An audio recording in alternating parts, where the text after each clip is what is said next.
What is up? Today I want to talk about the Greg Plitt mindset. Let's get into it. So I think there's something to be said about kind of like this sad, sobby mindset where you're kind of having like your pity party. Like I know, like the term that's trending right now is a doomer mindset, where it's like you're like the black pill mindset, where you kind of take this mentality that it's all over, bro. There's no helping it. Like whatever. But I don't know. I think there's something to be said about, having hope, even when it doesn't really make a whole lot of sense to have hope. Greg Plitt, he was, so if I remember, he went to the military, and then he went into the army. Then he tried out for, I think he was an Army Ranger, and he went into the military with a college degree, I believe. And so that kind of gave him a bit of a step up, where he was able to like he was able to get into like higher positions. I think I believe it's like with a degree, you can kind of get into like the officers, right? Which I do believe they get paid more, but they also have a lot more responsibility, but they also deal with a lot less hassle. So Greg Plitt, he became an Army Ranger, and I think he deployed like once or twice, and then after he deployed, I think he was also a captain, so he was in charge of like a couple hundred men and kind of leading them in that way. He was an Army Ranger. Never talks about it at all, which kind of crazy to me. I feel like if I was kind of gotten like special forces or whatever, I would definitely talk about that stuff like religiously. That'd be like a major accomplishment for me. But I don't know. So some people don't like to talk about it. Some people like to stay humble. Some people, don't think it was a good thing going over in the Middle East and Afghanistan and stuff of that nature. But anyways, he gets out. I believe he was he was kind of in a tough situation, as most veterans are when they get out of the military. And he was homeless for a little bit, but then he kind of got back up on his feet. Some of the quotes that he had were just something different. It was just like in faces of hopelessness and despair. He's kind of like that knight in shining armor, where he just has hope. He says like, grab your life by the fucking nuts, and like stuff crazy like that no one else really that I could see like really brought that energy. He really did bring that energy.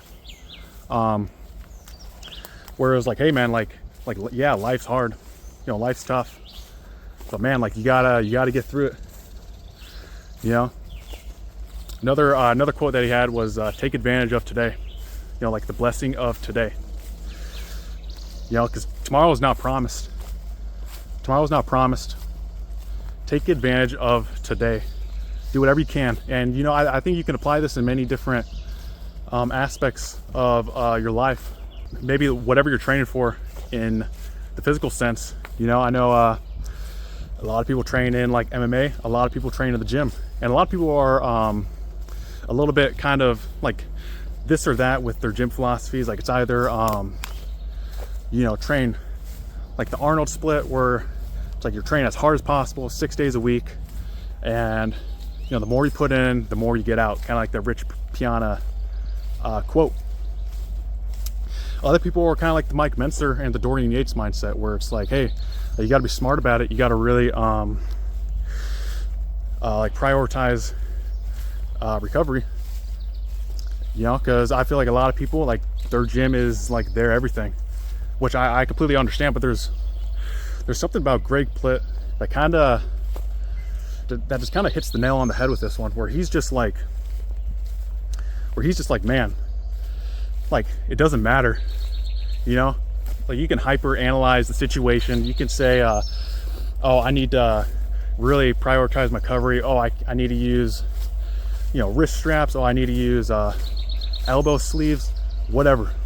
But there's something about just diving headfirst into your fears.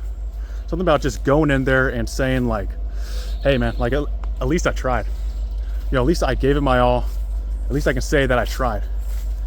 You know, because being able to say that you tried is 10 times better. 10 times better than contemplating the what if. You know, what if I did have more to give? What if, you know, because I think there's something about just never being able to second guess yourself. You know, Sean Ray quote, you know, if you give your heart, mind, and soul into something, into anything, win, lose, or draw, you get the satisfaction that you're looking for. I think that mentality of being able to just say, well, at least I gave it my all. At least I know that I wasn't slacking, and I genuinely did feel that I gave it my all. There's something about having that mentality going into the gym.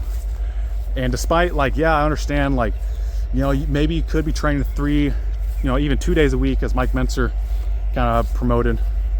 Maybe you could be training like that. But there's something about just giving it your all. You know, like in the gym community, there's kind of like a divide of, you know, taking it close to failure. Whereas kind of the gym philosophy leading up to that point was taking it to or even past failure. And yeah, you could hyperanalyze it and say, well, you know, I want to really focus on my recovery. I want to really, you know, make sure I'm getting the most out of my gains. But those people, you never see them. You never see them really honed in on all aspects of their training. And if they are, they're usually an anomaly. You know, they're usually like a dime in a dozen, right? But being able to train to or past failure every single training session that you have, and even up in the frequency quite a lot, really does something for your mental, really does something for your psyche. To be able to say like, hey, I really did give it my all. Plitt has a wonderful analogy where, you know, he's able to say, well, you know, being able to say that at least you tried and that you gave it your all, you know, is 10 times better than being able to say, what if? Being able to look at yourself in the mirror with tears in your eyes, contemplating, man, why didn't I do this? Why didn't I do that? You know, why didn't I give it my all? I know I could have done better. I know I could have done better. And being able to sit with that, you see a lot of people grow bitter with that fact. They say like, man, I really could have done better. And it's not even really about, you know, like winning titles, you know, like Sean Ray, he was a huge advocate of this, and he never won a single Olympic title. I think he got second to Dorian Yates a few times. You know, he always said that he was living in the shadow of Dorian Yates, which is kind of like the Olympic champion in like the 90s. But he never backed down from the truth. And he had phenomenal character in that alone, which a lot of people aren't willing to stand by the truth, even when it is detrimental to their goals and their progress, or, you know, like whatever it is. You know, I think you can carry this into other aspects of your life as well, where you can say like, man, like, you know, and I don't mean to get into like the whole boomer mindset where they say like, oh, well, you know, you're like that Starbucks coffee adds up. Like, man, eating out once a week, you know, you could be saving like $20 a week. I'm not trying to get into that. I'm not trying to get into like the extremes, but I think there is a truth there. I don't want to get into one extreme or the other, but I want to be able to see the nuance of it, where you can say like, man, like, yeah, you know, it doesn't really make too much of a difference, but at least I can say that I tried. You know, at least I can say that I tried and I gave it my all. And, you know, a lot of people really do cover that up with saying like, oh, well, I'm just living life to the fullest. Man, like, you know, life's so short. This, that, and the other. You know, there is nuance to that as well. You know, don't pass up life. Don't pass up good times with, you know, friends and family. You know, as I definitely have. man, there is a middle ground to be played here, and not a lot of people are willing to play it. You know, maybe working a sales job. Maybe working a sales job where you know, you're kind of hard pressed on keeping certain clientele, but man, you're just able to give it your all. You know, obviously not like scamming people as like car salesmen or like, you know, certain personal training jobs or like whatever else. Like there's a lot of scammy salesmen out there, but really like I'm talking about like the salesmen that are trying to make something of themselves. You know, the salesmen that really say like, man, I don't want to give up. You know, I don't want to give up for the sole factor that I just want to say that I gave it my all. You know, I want to say that I gave it my all. And you know, on the flip side, it can be a little toxic, saying like, man, I'm not going to give up on this. Man, I'm not going to give up on that. You know, like obviously you got to find something that you truly believe in your heart of hearts, that and say like, hey, I'm not going to give up on this. I'm not going to give up on, you know, I'm not going to give up on something that I believe in. You know, because I definitely have been in situations where, you know, I didn't give up on stuff when I probably should have. You know, it probably would have been smart and probably would have wasted a lot less time. But what I am saying is just being able to search in your heart and in your soul, being able to look through the windows of your eyes to your soul and being able to say like, man, I truly believe in what I'm doing. You know, being able to find that purpose, being able to find the nuance and not just hyper, you know, and not just hyper analyze one extreme or the other, as you know, a lot of media does push nowadays, where it's either, you know, left or right. It's either, you know, man or woman. It's either rich or poor. You know, and like there is a lot of truth to that. There's a lot of half truth to that. But I don't think there's a lot of full truth to that. You know, like you might say like, oh well, CNN's better than Fox News, or Fox News is better than CNN. Man, brother, you got to really look at the nuance of that. You got to really look at the truths. Call the truth, and call a falsehood a falsehood. But don't just sit there and look at it and say like, man, like these guys are the devil. These guys are the enemy. Because truth is, you know, they might kind of be the enemy, you know, or you know, whatever mindset that you're in, maybe that thing or that someone is kind of the enemy. But really, man, like at the end of the day, like, you know, when you sit your head on that pillow, you are only seeing the world through your perspective. You're only seeing the world through your perspective, you know? So at the end of the day, you really got to hone in on yourself. You really got to hone in on your own skills. You know, just like Greg Plitt said, take advantage of today. You know, stop wondering, you know, what if. Stop waiting for the right moment. You know, stop waiting for you to hit the lottery, for you to hit the luck of the draw.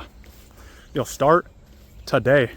And it's not like you got to start at such an extreme, you know, as a lot of people do, like the whole New Year's resolution gang. Man, there's something so deceitful about that, being able to, you know, people kind of say like, oh yeah, like they're pushing the whole New Year's new me agenda, where they're going cold turkey on everything. And you know, I don't know about you, but for me, I've never achieved any of my goals going completely cold turkey on something. For me, I have to really goal set. I have to really, you know, keep in mind, you know, I have to really keep in mind that, hey man, like if you go on like a super strict diet after eating like such junk food, dude, you're gonna be hitting the cravings like no other. You know, some people can do that, but not a lot of people. A lot of people would like to assume that they can do that, that, you know, they have the willpower for that. But you know, life wears you down. You know, life wears you down. The job that you're at, you know, the people that you work with, you know, misery loves company. Life wears you down. Start slow. Start one step at a time. You know, you don't eat the elephant in one whole sitting, in one whole bite. You eat it one piece at a time. You know, that's just life right there. You have to go one step at a time, and you really gotta, you know, you gotta snowball yourself into a position where, you know, you can make a lot of progress, where you know, where you can really, you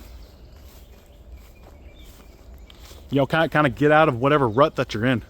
You know, I know a lot of old people, you know, they might be financially set, but, you know, they don't have the wealth of their youth anymore, you know? So maybe they spent so much time drinking, smoking, partying, or just not eating overall healthy and doing any physical activity. You know, they let their job and their career define them for working for somebody else and not really making a name for themselves. Which, I mean, like, if you do that, cool, you know, like you absolutely can do that. But they typically neglect their health. You know, they typically neglect their well-being, and they see a lot of younger people, or even just generally fit people, and they get kind of bitter, because going back in that Greg Plitt mindset, they just they're sat in front of the mirror contemplating the what if. You know, it eats away at their soul. It eats away at their soul. And, you know, I think more people should kind of acknowledge that coming and heading their way. You know, like a lot of people in my generation, you know, like, you know, if you live in kind of like a college town or a city, man, you see like a lot of kids kind of like that Generation Z that drink, that smoke, and kind of fall into the same pitfalls as their parents, where they say like, oh, you know, just go to college, just you know, just go to college, just live life to the fullest, life is so short. You know, that's true to some sense, but not in the sense of like ruining your body. Oh dear. Like falling into the same pitfalls that your parents or your grandparents fell into. You know, and truth be told, they don't even really believe in that. They only, hot take, they actually don't want to see you succeed, because then that reminds them of their younger selves and what they could have been. You know, as much as they don't want to admit it, but, you know, it's the truth. It's the truth, and the truth is just that. It is what it is. But anyways, that's all I got to say. God bless.